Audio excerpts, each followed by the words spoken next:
While we're on the cheerful subject of epidemics, I thought I'd go back to 1350, to the mother of all epidemics, the Black Death, that swept throughout Europe and killed 20 to 30 million people, roughly a quarter of the population of Europe. It was caused by fleas that carried on the backs of rodents, and as the rats spread throughout Europe, the fleas did too, bit people and caused the plague.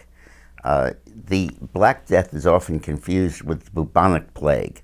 Bubonic plague is one of three plagues that fed into the Black Death, but it wasn't the only one. From 1348 to 1352, it just decimated, wiped out the population of Europe.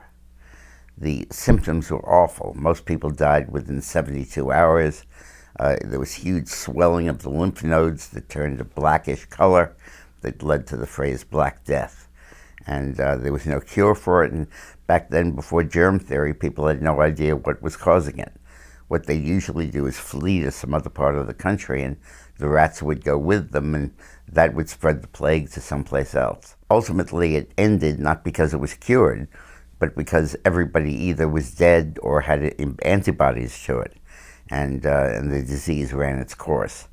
The plague resurfaced many, many times throughout European history subsequently, but with smaller and smaller death tolls.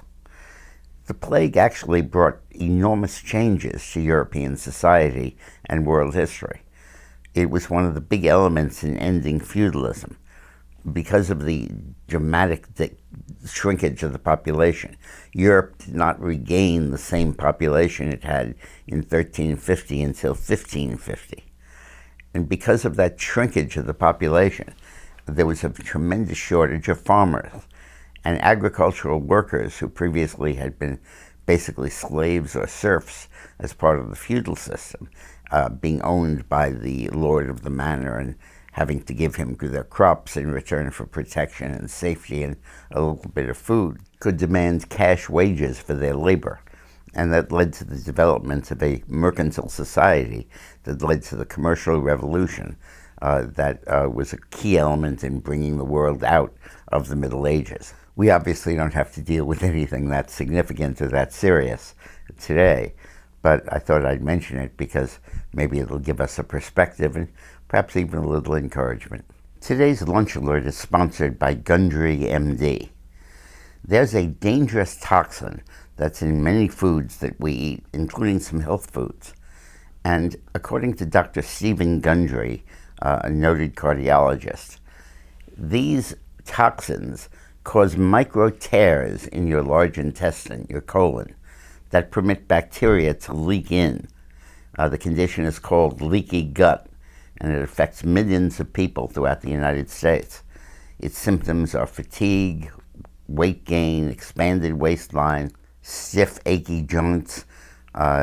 Some of these conditions are mistaken for the normal signs of aging, but they're not. They're because of this leaky gut syndrome. Now, the good news is this can be solved right at home if you eat the right foods and do the right exercises. So click on the link at the end of this video and learn about this. Particularly today, you want to minimize your doctor's visits, and this is a very good alternative that could make you feel much better very soon. Thanks for watching.